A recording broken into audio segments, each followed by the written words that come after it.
Julian Assange, thank you for joining us here. He joins us from the Ecuadorian Embassy in London, where he has been holed up for more than a year and a half. And I've got to ask you this first go round here, straight up. When you listen to the president's comments here, it is the first time that we have seen at least some restrictions on the NSA since September 11th attacks. Requirements for specific approval from the courts, more oversight from Congress, specific presidential approval on spying on national leaders. You've given up your life to provide this platform to expose these secrets through your website. Are you satisfied with what you've heard? Well, look, I think it's embarrassing for a head of state to go on like that for 45 minutes and say almost nothing. Unfortunately, one has to deconstruct a little of what has been said in the points that you've raised. First of all, let's look for some positive in what has come out of here. Well, it's clear that the president would not be speaking today were it not for the actions of Edward Snowden and whistleblowers before him like Frank Drake and Binney. Those national security whistleblowers have forced this debate. This president has been dragged, kicking and screaming, to today's address. He has been very reluctant to make any concrete reforms, and unfortunately today we also see very few concrete reforms. What we see is kicking off the ball into the congressional grass, kicking it off into panels of lawyers that he will that he will instruct to report back at some stage in the future.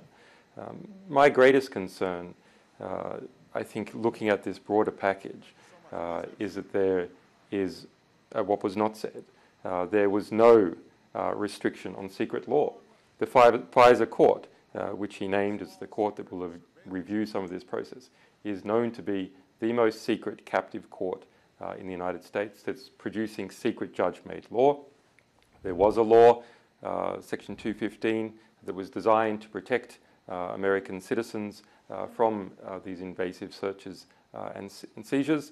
The FISA court and the DOJ secretly reinterpreted that law to make it apply to the entire country. Let me ask you this, if I can interrupt just for a moment here. Stopped. If I could just interrupt for just a moment here, one of the things that the president did talk about is at least some sort of public advocate who would work on behalf of individuals who they might have these the phone numbers, that there would be some process, that there would be a way of actually protecting those individuals. You don't see that that is significant in any way in trying to at least establish some sort of benefit, someone who would act on this person's behalf, a citizen's behalf?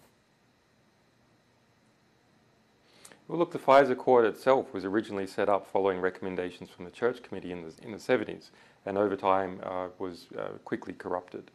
So a public advocate constantly in the FISA court in that secret manner is unlikely to produce a decent result. That said, of course, it is a small advance. We have to see whether it be implemented, who would be this public advocate. Presumably they'll have to be security cleared, which means the NSA will have to approve of them in some way. There's still issues to do with the appointment of FISA court judges.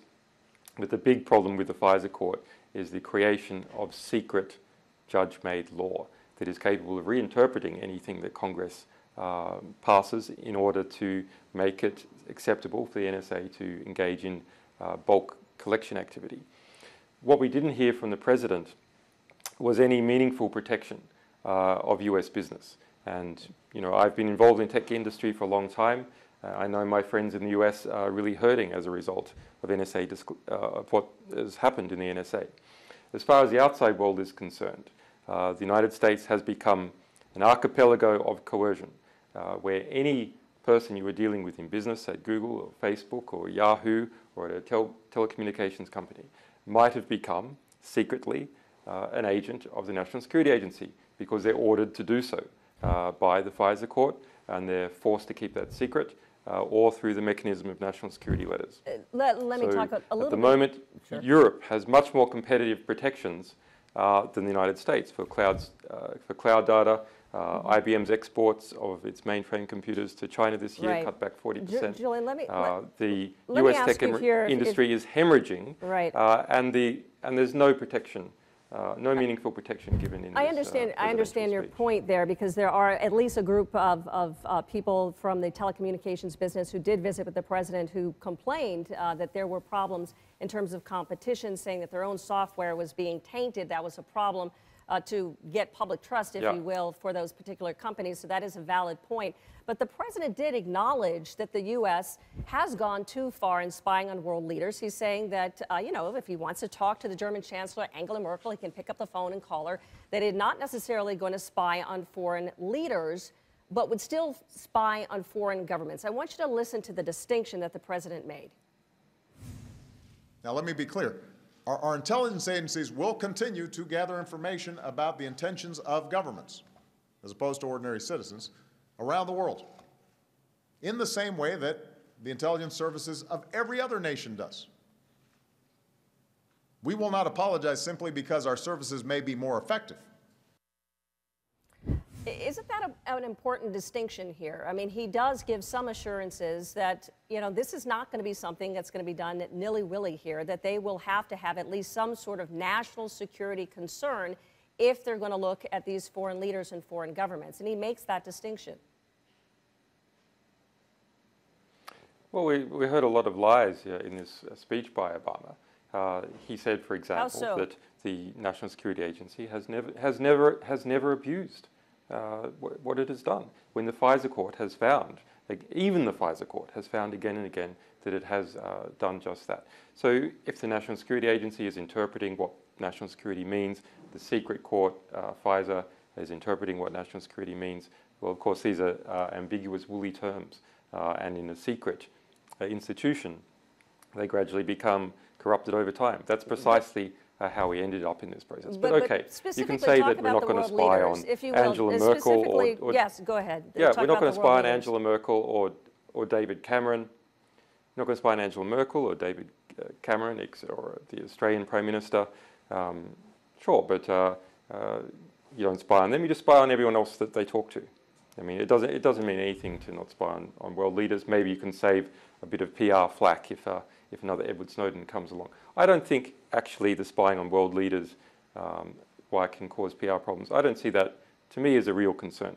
The real concern is that when you have an organization as powerful as the National Security Agency has become, and its Five Eyes allies, and the cost of engaging in mass surveillance is decreasing about 50% every 2 years because of the cheapness of computers and the cheapness of bandwidth.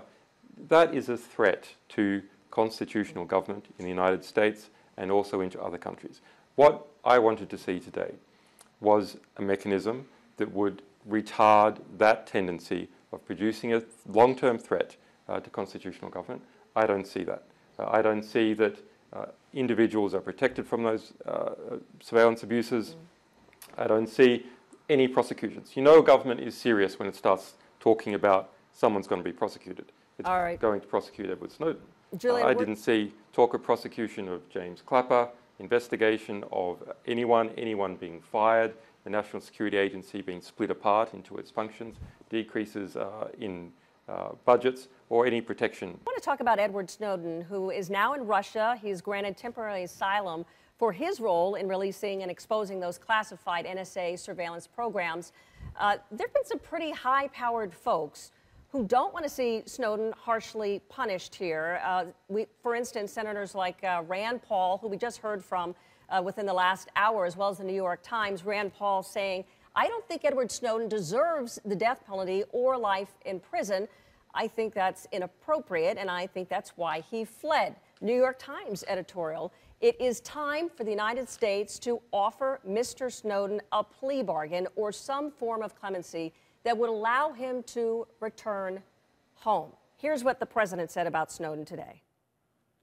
I will say that our nation's defense depends in part on the fidelity of those entrusted with our nation's secrets. If any individual who objects to government policy can take it into their own hands to publicly disclose classified information, then we will not be able to keep our people safe or conduct foreign policy. So, Julian, he's still saying that he doesn't think that Snowden went about this the right way. What do you think is appropriate for Snowden? Well, look, obviously the internal mechanisms failed. This president failed, this administration failed, the National Security Agency failed to hold itself to account internally. When there's a failure of internal oversight, other people have to step into the role. And that's what Edward Snowden has done. That's what the press involved in this matter has done.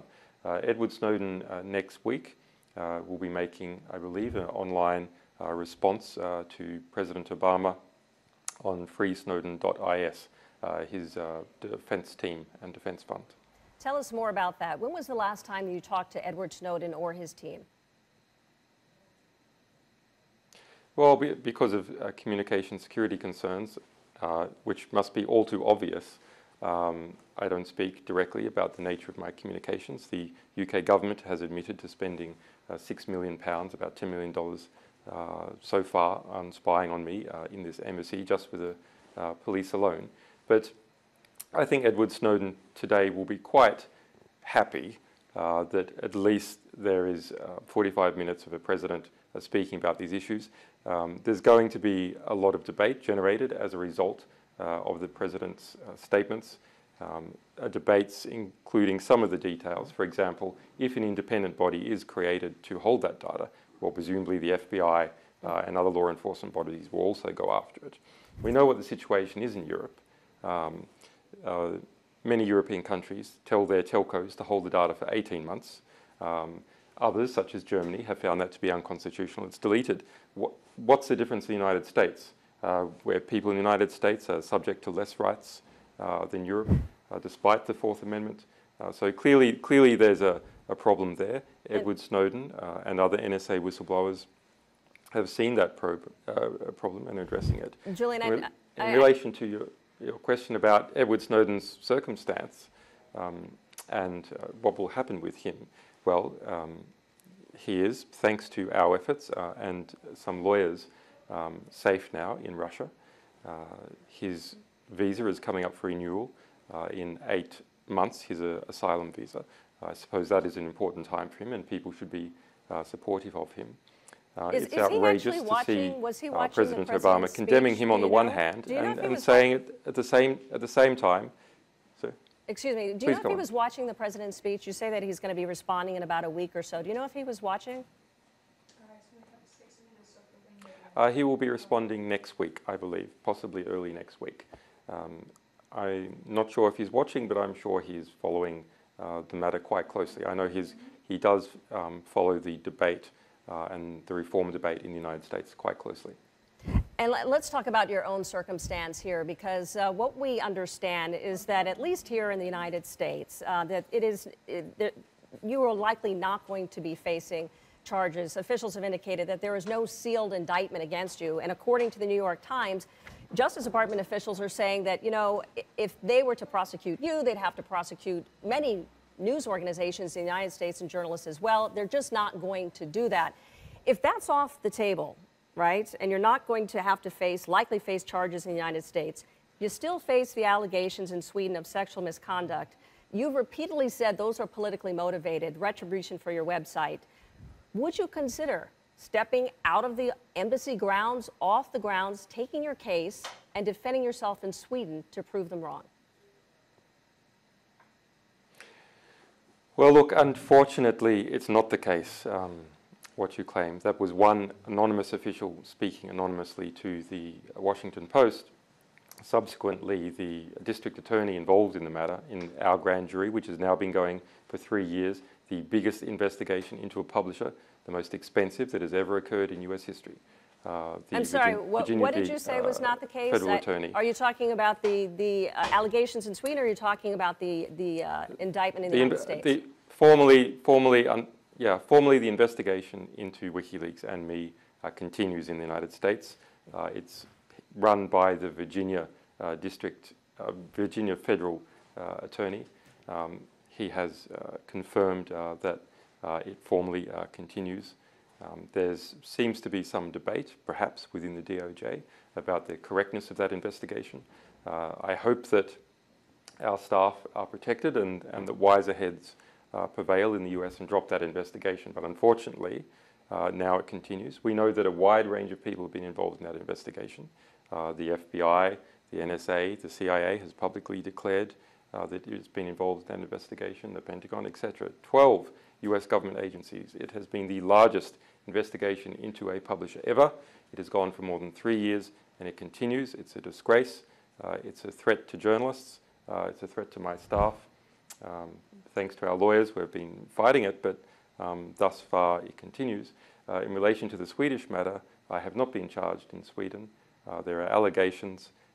The Ecuadorian government has asked that Sweden not extradite me to the US if I go to Sweden. Unfortunately, Sweden has refused, and it also refuses to come here to speak to me, and thus, unfortunately, we're at impasse.